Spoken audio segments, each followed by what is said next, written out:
Hello again, Gary Zacharias here with the Apologist bookshelf. I want to look again at Mark Mittelberg's book called The Questions Christians Hope No One Will Ask, and then parentheses with answers. That's good, huh? Chapter 3 is good. It says, here's the question: why trust the Bible, a book based on myths and full of contradictions and mistakes? Well, we hear that a lot today. Oh, it's an old book, and if you get into it, you find nothing but headaches, a bunch of contradictions and all. So he starts off and he says, here's some better-known gospel contradictions, and then he takes them on. He does some other things in this chapter that I think are really interesting. For example, what was really written on the cross above Jesus' head? Every gospel has something slightly different. Number 2, how many angels were at Jesus' tomb after the resurrection? 1 or 2? Case 3. Question 3, how many blind men greeted Jesus outside Jericho? 1 is mentioned in one place, 2 are mentioned in another place. Number 4, how many demon-possessed men did Jesus meet in the region of the Gadarenes? 5, how many donkeys did Jesus ride on as he entered Jerusalem? 6, did that centurion outside Capernaum ask Jesus to heal his servant, or was it someone else who came to Jesus? 7, how did Judas die? Okay, well, he takes that on. He said, if you look at them, actually you find something a little different is going on. So sometimes we get sources that are slightly incomplete. Let's go through them again. That's easier. So he says, case 1, sign on the cross. It says, the Gospels were correct, but they're incomplete. Each had a part of the statement, and the key part that all of them had was King of the Jews. So it said, sometimes it might be because they had different translations on the cross, on the statement there. It says, so each one was accurate as far as doing part of the statement together. Let's take a look at his other cases. He says, what about how many angels were at the tomb, the blind men, the demon-possessed man, the donkeys? And Mittelberg says, okay, I walk out of a room and I say, there's a chair in there. You walk right in, you go, there are 10 chairs in there. Well, those statements don't conflict. You're just giving more details. Notice I didn't say there's only one chair, just that there's a chair. So the story of the resurrection, if there are 2 angels, there obviously was 1. Okay, so that's how you solve a lot of those things. How about case 6, that centurion? Did he come to Jesus or did he send somebody else? Maybe he sent delegates. That could be. But they're speaking on his behalf, so we could, I guess, see it as the centurion saying what the delegate said. So that's happened today. It's often reported that the president said something when actually it was a press secretary or some other emissary. Then number 7, what about the death of Judas? It says, looks like 2 different accounts, and that seems to be a challenge. Did he fall to his death? Did he hang himself? It says, well, here's an interesting way to talk to a skeptic. It said, let's take a look. I'm going to skip over a couple of pages here. It says, not a pretty picture. It says, this is a possibility at least, but we're not sure. But he went out on a field, he found a tree by a rocky cliff and hanged himself. And then, either because of that part about dying on there that he was kicking around, or the branch broke, or whatever, that the body tumbled down into the rocks below. But it does fit those 2 different ways of seeing things. So to me, and I think to a lot of people, that's kind of a non-starter to worry about the Bible on that. Let's move beyond that, though, because I like the rest of the chapter even more. He said, and maybe we should be wise to call some people their bluff by asking them to be specific. Like, you say the Bible's full of mistakes and contradictions. Which one bothers you the most? What mistakes and contradictions have you found? And you know what's going to happen? A lot of the people have just heard that there are problems. They haven't really looked themselves. So he said, sometimes Mark Mittelberg will say, I'll ask people, is there something in your life that you're afraid you'd have to change or give up if the Bible turns out to be what it claims, the Word of God? Oh, so in other words, maybe their questions, their concerns, their challenges are spiritual smoke screens, he says. He says, many people finally let down their guard, begin to open up about what's holding them back spiritually. And Mark says, be sure to listen and sensitively talk to them about those issues. So it may not have anything to do with what they think is wrong with the Bible. It's what's going on in their life. He says actually the Bible has withstood the test of time and has done very well even with these challenges here. He said, let's talk about 8 common objections to the Bible. Okay, so these are not contradictions, but just other objections that people raise. And I think this is really powerful. So here's objection number 1. The Bible is really old. It's written by illiterate people, so we can't trust it. Well, good point here. Mittelberg says every age has gullible people and discerning people. Churches have them. Scientific community has them.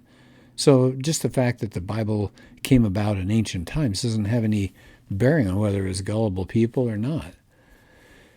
And he says, consider what 2 Peter 1 says. We weren't making up clever stories, he said. So John, in 1 John, he says, we proclaim to you the one who existed. We saw him. So we're getting direct statements that you can trust what they have to say.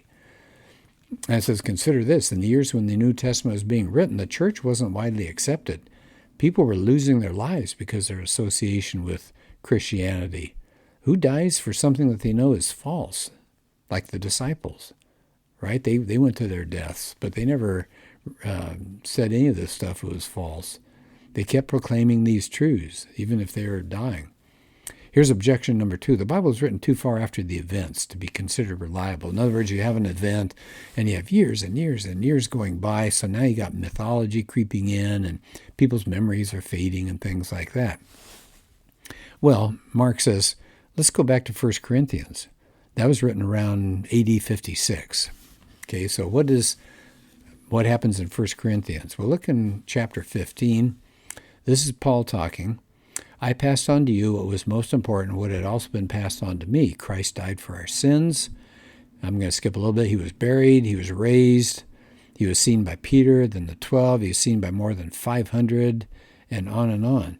So what's Paul doing there? He's quoting from something that he didn't create. He got a creedal teaching that he had received it. It was a primitive catechism. Think of it that way.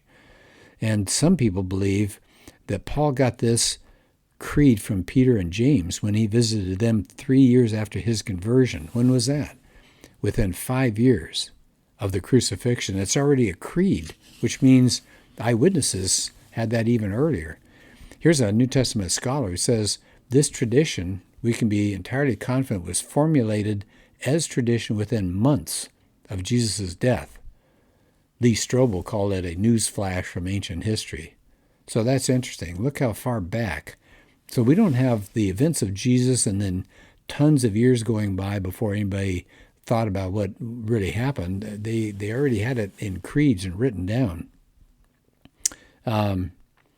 Luke starts off, many people have set out to write accounts about these events, and they used eyewitnesses, and he said he's doing the same thing. So it says there are also non-biblical writings that corroborate what the New Testament teaches. It's kind of interesting. There's actually a very early portrayal of Jesus. It's a piece of crude graffiti, and it depicts a man. It's to be an insult to Christians and Jesus. It depicts a man with a donkey's head being crucified, and another man standing to one side with his hand stretched out. And underneath it's written, Alexamenos worships his God. And the early Christians' teaching about a crucified Jesus was seen as stupid and crazy, and that's the image. But at least it's satire that says, hey, guess what? Early Christians, the early Christians who are monotheists, they're worshiping Jesus. And they found 2 inscriptions on ossuaries. Those are little bone boxes where they put their dead, dated no later than AD 50. There are prayers addressed to Jesus asking for help from him. How is it that if Jesus never lived or didn't rise from the dead, within 20 years after his death, people are praying to him? And there are also non-biblical sources from Josephus and Tacitus and Pliny, and they're mentioning all sorts of things that back up what the New Testament says.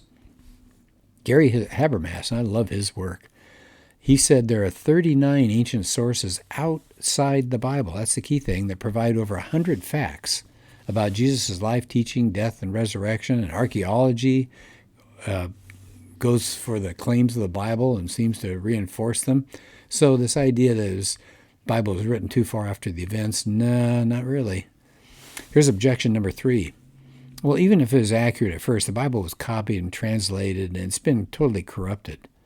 Well, you know what they're thinking of? They're thinking of like that game Telephone, where one kid tells another kid, tells another kid, tells another kid, and they whisper it, and it's totally different, garbled by the end. But that's not what happened here. That's not what happened at all. Today's Bible that we have are based on ancient texts, not translations hundreds of years later. And there's a huge emphasis in the ancient world for oral culture and very careful oral culture. And so it says the record is actually astounding. There are very few problems with it that are in question, and they don't have anything to do with the meaning. They don't have any parts that say Jesus was not God or that Jesus just died and that was it. There's nothing like that. We can trust this. I've got if you want to let me know, contact me, gary.zacharias@gmail.com. I'll send you all sorts of stuff about the trustworthiness of the Gospels. Here's objection number 4 that Mark talks about. The Bible has stories that sound like myths. Maybe there's some truth in there, but you can't call it history. Well, guess what they're going to come up with? Noah and the ark, Moses parting the Red Sea, Jonah being swallowed by a whale, Jesus walking on water. Yeah, that sounds pretty fantastic, doesn't it?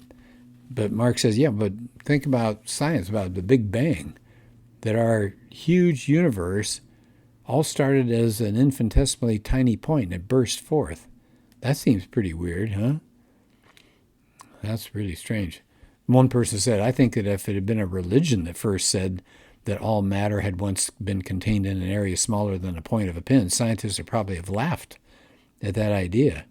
So they said there are some amazing things in the Bible, but there's some supporting evidence with credible eyewitnesses. So it says the issue really comes down to this. If God created the heavens and the earth and everything in them, is it hard to imagine that he could implant a life in a young virgin or recreate that life through a resurrection? See, that's where it comes down, doesn't it?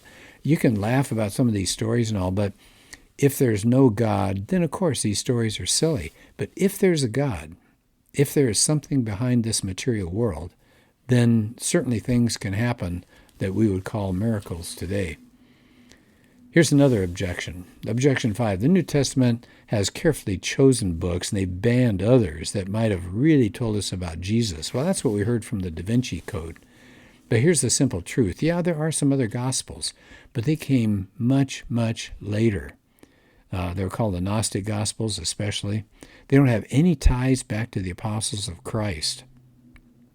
It says those Gnostic documents, it says they're highly sectarian, they're full of fictitious events, they don't have any historical support, they don't understand Jesus' first century Jewish context. And they give an example here of the Gospel of Thomas, and just some of the odd things that Gospel of Thomas has. Every female who makes herself male will enter the kingdom of heaven.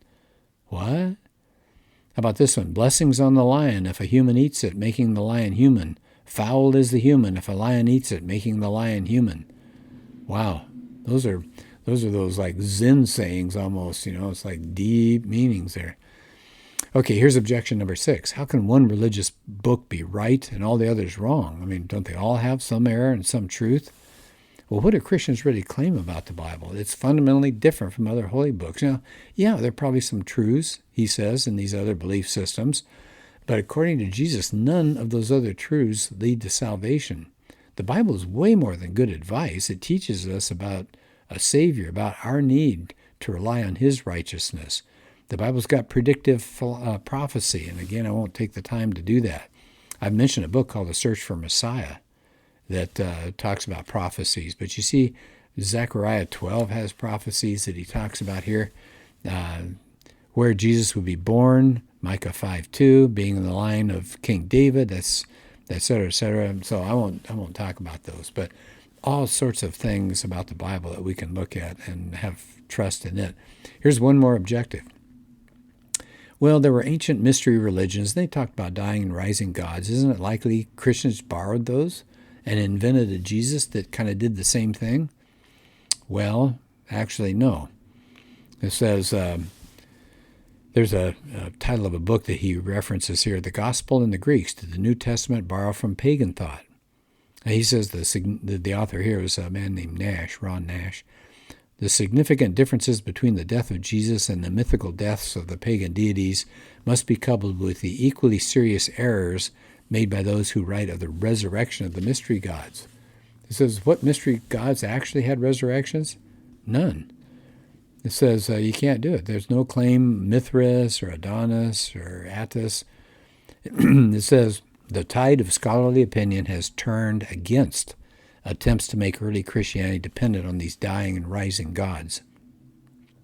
And in fact, these stories that we get about these earlier gods, they actually seem to post-date, not predate, post-date Christianity. In other words, if there was any influence, apparently they took their ideas from the Christian stories. So, as Mark says toward the end of that section, if there was any borrowing going on, it was the later mystery religions that were imitating Christianity, not the reverse. How about one more objection? Since you can make the Bible say anything you want it to say, why should we give it any special credence? Doesn't it come down to just subjective opinion? He said, well, any message can be redefined or manipulated the way you want it. But he says if you talk about the Bible, people can make up what they want it to say, but it says the Bible is clear about its central message. It's very clear in the central message. So I will stop at this point. There's one more section here, but I think I'll save that. But the book, again, is The Questions Christians Hope No One Will Ask. Mark Mittelberg is the author. He really wrestles and does an excellent job. I feel bad because I've kind of hustled past a lot of this, but he does such a great job dealing with these kinds of issues that people might raise. The other chapters that are in here are really good, too. I've already done one on homosexuality, but what about evolution? How do you know God exists? Why try to turn Jesus into the Son of God? Why is there so much evil and pain and suffering? So lots of good material in here. I hope you have a chance to take a look at the book. It'll answer a lot of your questions and your friends' questions. Okay, well, thanks, and we'll do another podcast. I hope really soon. You have a good day.